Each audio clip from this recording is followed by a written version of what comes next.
एक बुजुर्ग औरत मर गई। यमराज लेने आए।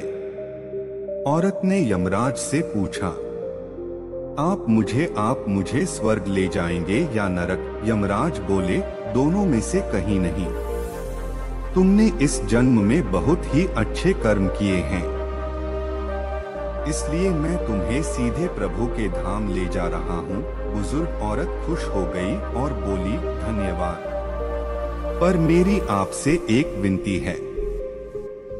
मैंने यहाँ धरती पर सबसे स्वर्ग नरक के बारे में बहुत सुना है, इसलिए मैं एक बार दोनों जगहों को देखना चाहती हूँ। यमराज बोले, तुम्हारे कर्म अच्छे हैं, इसलिए मैं तुम्हारी यह इच्छा पूरी करता हूँ। चलो हम स्वर्ग और नरक के रास्ते से होते हुए प्रभु के धाम चलेंगे। दोनों चल पड़े। सबसे पहले नरक आया। नरक में बुजुर्ग औरत ने जोर जोर से लोगों के रोने की आवाज सुनी। वहां नरक में सभी लोग दुबले पतले और बीमार दिखाई दे रहे थे। औरत ने एक आदमी से पूछा, यहाँ आप सब लोगों की ऐसी हालत क्यों है? आदमी बोला, तो और कैसी हालत होगी? मरने के बाद जब से यहाँ आए हैं, हमने एक दिन भी खाना नहीं खाया। भूख से हमारी आत्माएं तड़प रही है। बुजुर्ग औरत की नजर एक विशाल पतीले पर पड़ी, जो कि लोगों के कद से करीब 100 फीट ऊंचा होगा। उस पतीले के ऊपर एक विशाल चम्मच लटका हुआ था। पतीले में से बहुत ही शानदार खुशबू आ रही थी। बुजुर्ग औरत ने उस आदमी से पूछा, इस पतीले में क्या है? आदमी मायूस होकर बोला, ये पतीला बहुत ही स्वादिष्ट खीर से हर समय भरा रहता है। बुजुर्ग औरत ने हैरानी से पूछा, इसमें खीर है तो आप लोग पेट भर के ये खीर खाते क्यों नहीं? भूख से क्यों तड़प रहे हैं? आदमी रो रो कर बोलने लगा, कैसे खाएं? ये पतीला 100 फीट ऊंचा है, हम में से कोई भी उस पतीले तक नहीं पहुंच पाता। यह सुन बुजुर्ग औरत को उन पर तरस आ गया। सोचने लगी, बेचारे खीर का पतीला होते हुए भी भूख से बेहाल है। शायद ईश्वर ने इन्हें यही दंड दिया होगा। अब यमराज बुजुर्ग औरत से बोले, चलो हमें देर हो रही है। दोनों चल पड़े। कुछ दूर चलने पर स्वर्ग आया। वहां पर बुजुर्ग औरत को सबके हंसने और खिलखिलाने की आवाज सुनाई दी।